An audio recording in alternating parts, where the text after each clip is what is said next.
A city carved from volcanic rock and old blood, Edinburgh is a fortress dressed as a capital, built on a dead volcano and older grudges. Over the centuries, Celtic warlords, Anglian kings, Stuart monarchs, and Enlightenment philosophers have all fought to claim it. Through it all, the people of Edinburgh remained guarded, sharp-tongued, and impossible to conquer twice. In the video clips ahead, you will see this dramatic landscape come to life. This is the entire history of Edinburgh. Let's begin at the beginning. Long before it was a bustling city, Edinburgh was just a giant, jagged piece of stone known today as Castle Rock. This massive volcanic plug has been used as a fort since roughly 1000 BC, offering the perfect high ground to spot approaching enemies. By the 7th century, a Celtic tribe called the Godaden held the rock, calling their hilltop stronghold Din Iden. From this windy peak, they guarded the wide waters of the Firth of Forth below.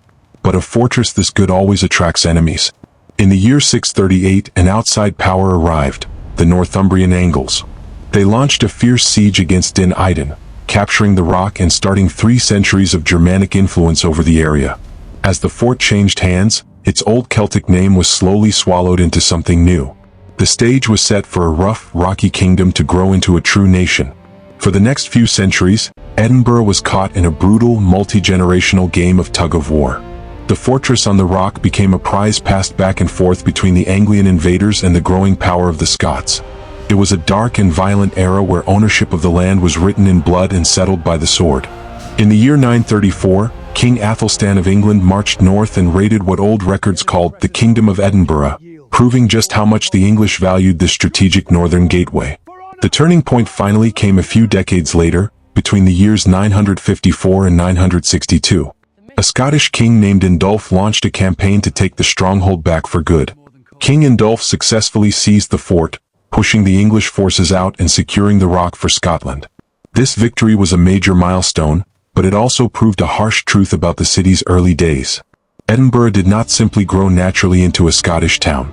Instead, it became Scottish through repeated, violent conquest. Its very identity was inherited from the battlefield, born out of a constant need to fight, survive, and rebuild. By the 12th century, Edinburgh grew from a simple military fort into a true center of power thanks to King David I. He officially founded Edinburgh as a royal burgh, which gave the town special trading rights and a formal status. To honor his mother, King David built St. Margaret's Chapel high up on the Castle Rock, a building that still stands today as the city's oldest surviving structure. In 1128, he also founded Holyrood Abbey at the bottom of the hill. This era marked Edinburgh's true institutional birth. For the first time, the castle, the church, and royal law combined to turn a rough settlement into a real, organized city. The town began to stretch out along the ridge, creating the path that would eventually become the famous Royal Mile. However, this growth also meant the city was becoming wealthy and important. A fortified hilltop town with this much power was bound to draw attention, and it was about to become the ultimate target for England's ambitions to control all of Scotland. The peace did not last, and Edinburgh was soon plunged into the dark days of the Wars of Scottish Independence. Throughout the 13th and 14th centuries, the city became a frontline battleground, caught in a vicious cycle of invasion and destruction. Edinburgh Castle was repeatedly seized by English forces and then won back by Scottish fighters, changing hands so many times that the fortress could never become a stable seat of power. Instead of a proud symbol of royalty, the great fortress became rubble again and again. Whenever the Scots managed to take the castle back, they often chose to dismantle and destroy its walls themselves. They did this on purpose so the English could not use the strong stone defenses against them if they returned. This constant cycle of occupation, siege, and ruin became a recurring trauma for the people living in the shadow of the rock. As the wars dragged on, the city's future hung in the balance, with its famous castle standing broken, burnt, and empty against the gray Scottish sky. Out of the darkness and ruin of the wars, a legendary moment of hope arrived in 1314. King Robert the Bruce needed to win back Edinburgh Castle, but a head-on attack against the massive stone walls was impossible. Instead, a nobleman named Thomas Randolph, the Earl of Moray, led a small, brave band of Scottish soldiers in a daring nighttime plan. While the English guards slept, Randolph and his men crept to the base of the castle rock. They began to climb the sheer, muddy cliff face in total darkness, risking a fatal plunge with every step. The risk was absolute, but the reward was the freedom of Scotland's greatest fort. In a matter of minutes, the soldiers reached the top, surprised the guards, and recaptured Edinburgh Castle for the Scots. This bold assault cemented the castle's legend as a place that was completely unconquerable from the front, and it set the stage for Edinburgh's slow rise as the undisputed capital of the nation. As the years passed, Edinburgh grew into its golden age of power. Holyrood Abbey and the busy old town expanded quickly under the support of the royal family. The city became the official home of the Stuart kings and queens, turning into a stage for intense royal drama. The most famous of these rulers was Mary, Queen of Scots. Her short reign was full of conflict, including the shocking murder of her secretary, David Rizzio, who was stabbed to death by jealous lords inside the palace of Holyrood House itself. Eventually, Mary was forced to give up her throne, leaving the city in political chaos. When her son, King James VI, took power, Edinburgh faced a different kind of shift. In 1603, James was crowned King of England as well, creating the Union of the Crowns. He packed up his court and moved south to London, pulling the political center of gravity away from Scotland. Even though Edinburgh remained the official capital, the king's departure left a widening gap between the crown and the city, changing its relationship with royalty forever. The tension between the city and the crown soon boiled over into open rebellion during the 1680s, a dark period known as the Killing Time. Scottish Presbyterians, called Covenanters, fiercely resisted the king's attempts to control their religion. This resistance led to brutal crackdowns, and the city's grass market became a place of public executions where many Covenanters were hanged for their faith. But a different kind of disaster was about to destroy the old order completely. In 1695, Scotland tried to build its own trading colony in Panama, a plan called the Darien Scheme.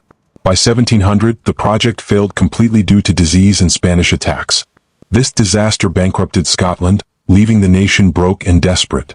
To save the economy, Scottish leaders signed the 1707 Act of Union, which joined Scotland and England into Great Britain and closed the Scottish Parliament.